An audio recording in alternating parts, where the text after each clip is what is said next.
نحمده ونصلي على رسوله الكريم اما بعد بسم اللہ الرحمن الرحیم السلام علیکم ورحمۃ اللہ وبرکاتہ۔ استغفار پڑھنے کے کرشماتی معجزات، استغفار پڑھنے کے فضائل و برکات۔ استغفر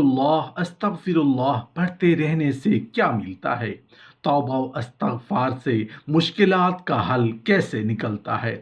فراخی رزق کے لیے، رزق میں برکت کے لیے، تنگ دستی کو دور کرنے کے لیے استغفار ایسے پڑھیں۔ مردوں کی مشکلات کے خاتمہ کے لیے، قبر کے عذاب سے بچنے کے لیے، قبر کی وحشت سے بچنے کے لیے استغفار ایسے پڑھیں۔ ہر مراد پوری ہونے کے لیے، ہر حاجت پوری ہونے کے لیے، محتاجی مفلسی ختم ہونے کے لیے، گناہوں کی معافی کے لیے، فقر سے غنا حاصل کرنے کے لیے استغفار ایسے پڑھیں۔ رسول اللہ صلی اللہ علیہ وآلہ وسلم نے توبہ و استغفار کی فضیلت کے ضمن میں کافی زیادہ ارشادات فرمائے ہیں، جن سے بخوبی طور پر معلوم ہوتا ہے کہ توبہ و استغفار سے مشکلات حل ہو جاتی ہیں۔ اللہ رب العزت بندے پر اپنا خصوصی فضل و کرم نازل فرماتا ہے، ہر طرح کی پریشانی اور الجھن کا خاتمہ ہو جاتا ہے۔ سچے دل سے بارگاہ الہی میں توبہ و استغفار کرنے سے ہر طرح کے دینی اور دنیاوی فوائد حاصل ہوتے ہیں۔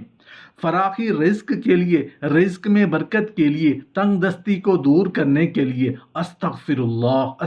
اللہ کیسے پڑھنا چاہیے؟ حضرت ابن عباس رضی اللہ تعالیٰ عنہ سے روایت ہے کہ رسول اللہ صلی اللہ علیہ وآلہ وسلم نے ارشاد فرمایا، جو کوئی پابندی سے استغفار کرتا رہتا ہے، اللہ تعالیٰ اس کے لیے ہر تنگی سے نکلنے کا راستہ بنا دیتا ہے، ہر غم سے اسے نجات عطا فرماتا ہے اور اسے ایسی جگہ سے رزق عطا فرماتا ہے جہاں سے اس کو گمان بھی نہیں ہوتا۔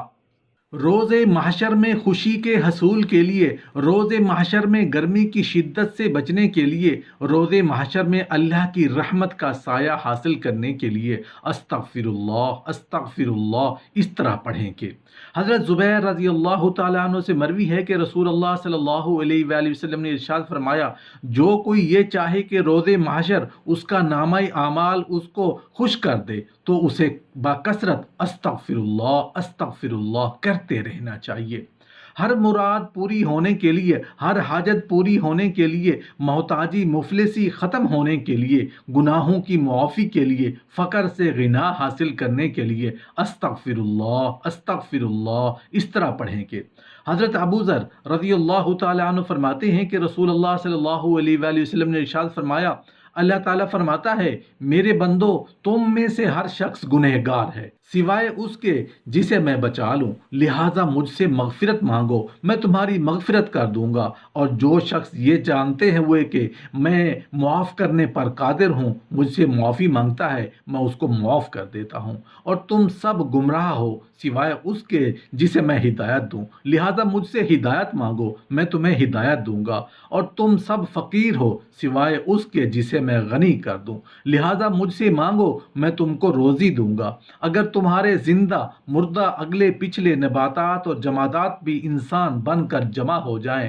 پھر یہ سارے اس شخص کی طرح ہو جائیں جو سب سے زیادہ اللہ تعالیٰ سے ڈرنے والا ہو، تو یہ بات میری بادشاہی میں مچھر کے پر کے برابر بھی زیادتی نہیں کر سکتی۔ اور اگر یہ سب اکٹھے ہو کر کسی ایسے شخص کی طرف ہو جائیں جو سب سے زیادہ گنہگار ہو، تو یہ چیز بھی میری بادشاہی میں مچھر کے پر کے برابر کمی نہیں کر سکتی۔ اگر تمہارے زندہ مردہ اگلے پچھلے نباتات اور جمادات بھی انسان بن کر جمع ہو جائیں اور ان میں سے ہر ایک مانگنے والا اپنی خواہشات کو آخری حد تک مانگ لے، تو میرے خزانوں میں اتنی بھی کمی نہیں آئے گی جتنی تم میں سے کوئی سمندر کے کنارے پر سے گزرے اور اس میں سوئی ڈبول کر نکال لے۔ یہ اس لیے کہ میں بہت سخی ہوں، بزرگی والا ہوں، میرا دینا صرف کہہ دینا ہے، میں جب کسی چیز کا ارادہ کرتا ہوں تو اس چیز کو کہہ دیتا ہوں کہ ہو جا، وہ ہو جاتی۔ مردوں کی مشکلات کے خاتمہ کے لیے، قبر کے عذاب سے بچنے کے لیے، قبر کی وحشت سے بچنے کے لیے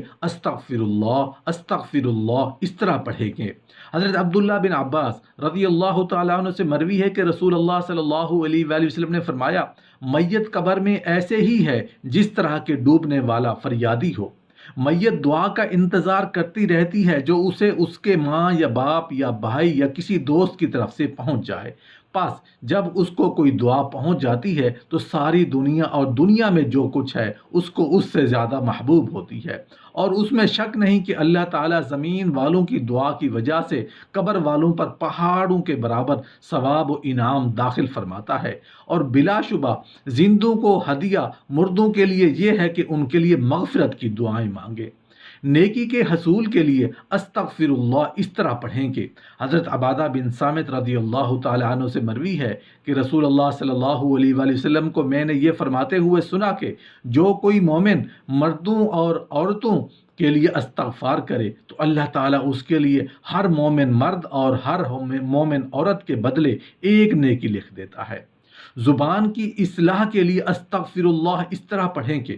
حضرت حذیفہ رضی اللہ تعالیٰ عنہ بیان کرتے ہیں کہ میں اپنے گھر والوں سے فحش کلامی کے ساتھ پیش آتا تھا۔ میں نے عرض کیا یا رسول اللہ صلی اللہ علیہ وسلم، مجھے ڈر ہے کہ کہیں میری زبان مجھے جہنم میں داخل نہ کر دے۔ آپ صلی اللہ علیہ وسلم نے فرمایا تم استغفار سے کیوں دور ہو؟ میں نے روزانہ 100 مرتبہ اللہ تعالیٰ سے مغفرت طلب کرتا ہوں اور بارگاہ الہی میں توبہ کرتا ہوں۔ عذاب سے بچاؤ کے لیے استغفر اللہ اس طرح پڑھیں کہ حضرت ابو موسیٰ رضی اللہ تعالیٰ عنہ سے مروی ہے کہ رسول اللہ صلی اللہ علیہ وآلہ وسلم نے ارشاد فرمایا اللہ تعالیٰ نے مجھ پر میری امت کے لیے 2 امانیں نازل فرمائی ہیں جن کا قرآن پاک کی سورۃ الانزال میں ذکر ہے۔ پس جب میں وفات پا جاؤں گا تو ایک امان اٹھ جائے گی اور دوسری امان یعنی استغفار قیامت کے دن تک کے لیے اپنی امت کے اندر چھوڑ جاؤں گا۔